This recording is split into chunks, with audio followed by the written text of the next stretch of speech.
Breezy on Monday as well, though as we head into Tuesday and Wednesday, those temperatures are going to start to drop into the lower 50s and upper 40s. We'll also have those rain showers too. Could see some lake effect rain in the mix as well. Then we'll see some drier time on Thursday and Friday, though our nights are also going to be in the 30s, so it's going to be quite chilly.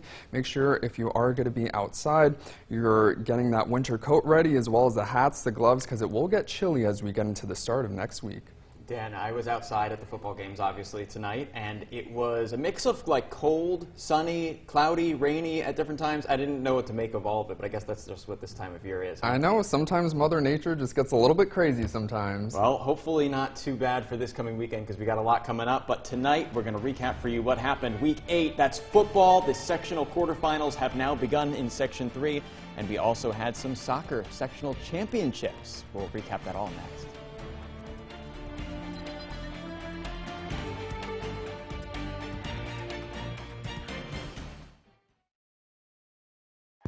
The games to see, the players to watch. Friday night, Beyond the Lights, starts now. Halloween is still a few days away, but things are already getting a little spooky tonight as the Phantoms came to Utica. That's the Lehigh Valley Phantoms playing at the Utica Comets. Utica's 4th game of the season already, and already the 4th different opponent that Utica has seen. That's the same amount of opponents that Utica played all of last year. But head coach Kevin Deneen said before the game that he enjoys the challenge of creating a scouting report. Comets behind 2-0 late in the second period until Nate Schnarr breaks away and puts Utica on the board. With 25 seconds left in the period, it's 2-1. And Utica wasted no time after the intermission either. Just more than a minute back into play, and Alexander Holtz buries the rebound. The shot by Chase DeLeo, and the game is tied. 2 minutes later, DeLeo with the pass to Nikita Okochuk, who scores. And the Comets now lead 3-2. Utica scored 4 goals in the third period for the 5-2 win. Nico Dawes, freshly off his first NHL win, gets his second AHL win as the Comets remain undefeated now with 4 wins in a row. It's also a huge night for high school sports, not just for a Friday night football, which we'll get to in just a moment, but also varsity soccer. As you can see, Class A Section 3 finals between New Hartford and they wound up scoring early on. Caroline Sekula gets her 17th goal of the season and just kicked that there over the line to be sure. Her 18th goal of the season. She's 3rd on the team in goals. New Hartford wins it 5-3, and the Spartans now win their first sectional championship since 1990. They've won 33 games in a row now going back to last season, and they're next looking for some state tournament wins. Over in Class B, Clinton played against Skaneateles, who had upset top seed CVA just a few days ago. 30 minutes into play, Clinton's Maddie Luke slides one into the back of the net as the Warriors strike for a 1-0 lead. The assist was by Avery Maxim. Those two have combined for 168 points this year. Luke with 32 goals and 21 assists, Maxim with 31 goals and 21 assists. But coming off of a game that went to penalty kicks, Clinton went to extra time again tonight, and the Warriors' magical season does come to an end in double overtime, a 2-1 loss, Clinton's only loss this year. In Class C, Sequoia Valley came in undefeated and remains undefeated with 19 wins, and Sequoia Valley is now your 2021 Section 3 Class C champion. And in Class D, Poland has won its 5th Section 3 Class D title in a row. That's all of them since 2016. The teams now advance to play in the state regionals against Section 4 champions coming up soon. After the break, we'll look at some football sectionals highlights that started tonight as the quarterfinal rounds for Class AA all the way through 8-man football. Highlights of those games next. Don't touch the remote.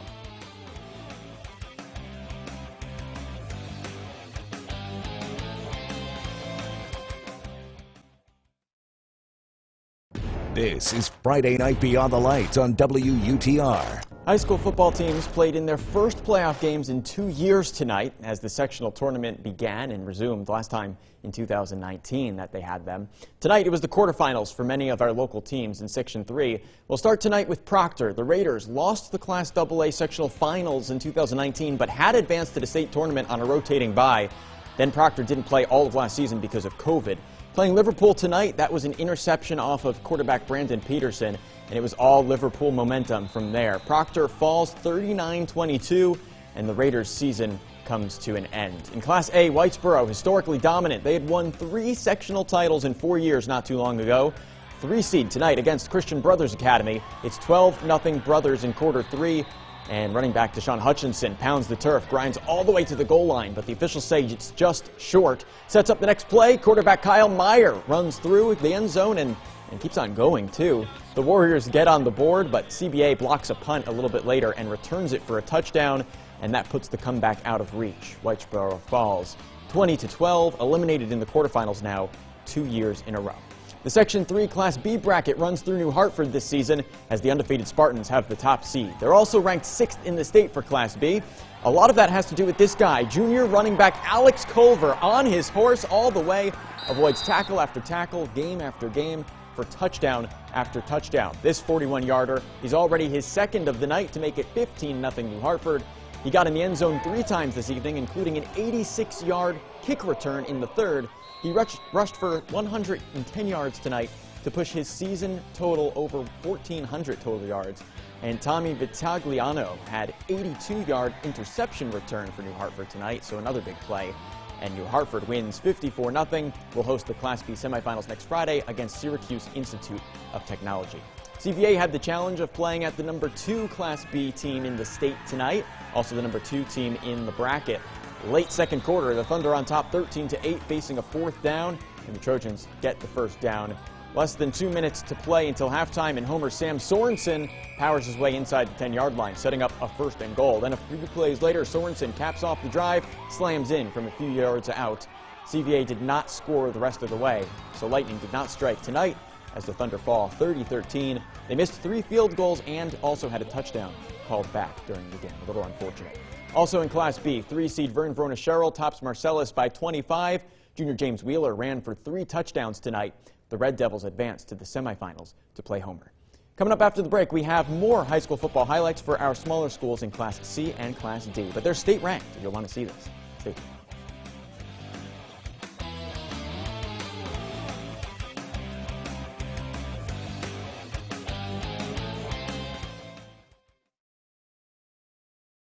You're watching Friday Night Beyond the Lights on WUTR. The busy night of sectional quarterfinals continued with smaller schools as well, Class C and Class D. But don't judge the quality of their play by the size of the school. Some of those local teams are state ranked. Holland Patton being one of them, ranked 17th in the state in Class C, hosting Cazenovia tonight. Kaz has the ball, but a little bit of a mix-up as the player goes down and it's fumbled. So picked up and run back for the touchdown. First of the game makes it 6-0 from Ryan Miriak, who winds up giving the Golden Knights the lead. A tight game stays that way, but Holland Patton falls tonight, 28-21, as their season comes to an end. Also Class C, Little Falls playing at Bishop Ludden, the 20th ranked Class C team in the state. The Mounties would have to shut down the Gaelic Knights Stars tonight. The pitch to Eric Phillips takes it down deep into Little Falls territory, and that would set up this. Kinsley connecting with Steve Tussing for the touchdown. That's the scene Little Falls saw much of the night tonight, as the Mounties also fall 32-8 final. And in Class D, Adirondack, ranked number 6 in the state, the Wildcats hosted Notre Dame. These two teams just played last week to finish the regular season, where Notre Dame scored 22 points in the 4th quarter in what was a 48-42 challenging Adirondack win. But here, Ray Hennessy snags the pass from quarterback Brett Sanford to make it 36-0 Adirondack. He stands in the end zone there, and that's pretty much where the Wildcats were standing all night. Not so close this time, as Adirondack dominates in the rematch 64-12, and will host the Class D semifinals next week. Cato Meridian and Herkimer haven't played in 2 years, but tonight's winner heads to the Class D semifinals. Would Herkimer find some magic? First quarter, the Blue Devils already finding their groove. Angelo Turro emerges from the misdirection, and then that turns all the way down 35 yards to the house. 8-0 Cato Meridian after the 2-point conversion. It was a tough night for Herkimer all the way, as Herkimer's season also comes to an end in a dominating fashion. 52-6 is the final. After the break, we will reveal this week's Athlete of the Week. You might have seen him in a highlight tonight, so think about who you think it is after the break. We'll be right back.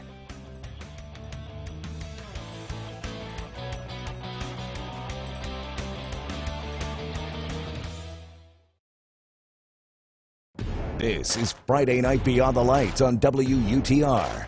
As we've been doing all season long, we've been asking you to submit your nominations for Eyewitness Sports Athlete of the Week. Who do you think has stood out from each season's play. Well, tonight you might have seen this week's Eyewitness Sports Athlete of the Week in one of the highlights we just went through. Let's see if you can remember what I said earlier. This football player has contributed more than 1,400 rushing yards to his team so far this year, has 17 rushing touchdowns to go along with a kick return touchdown, a interception touchdown, among others, catching touchdowns too, 2 of them. This Eyewitness Sports Athlete of the Week is New Hartford junior rushing back Alex Culver. Let's start with this. New Hartford football, it's #1 seed in the Class B bracket for sectionals. How does that sound to you?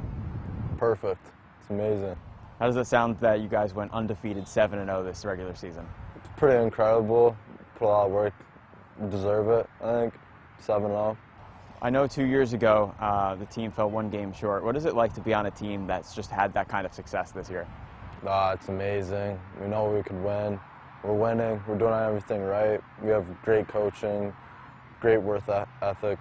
We're doing pretty good. You have obviously had a huge contribution to what this team has been able to achieve this year. I know you have 15 rushing touchdowns. You have more than 1,200 yards rushing this year. And you also have received 2 touchdowns. You had a touchdown on a kick return. You had an interception touchdown. What has it been for you that's just gotten you in the right mindset to be able to focus like you have on the field?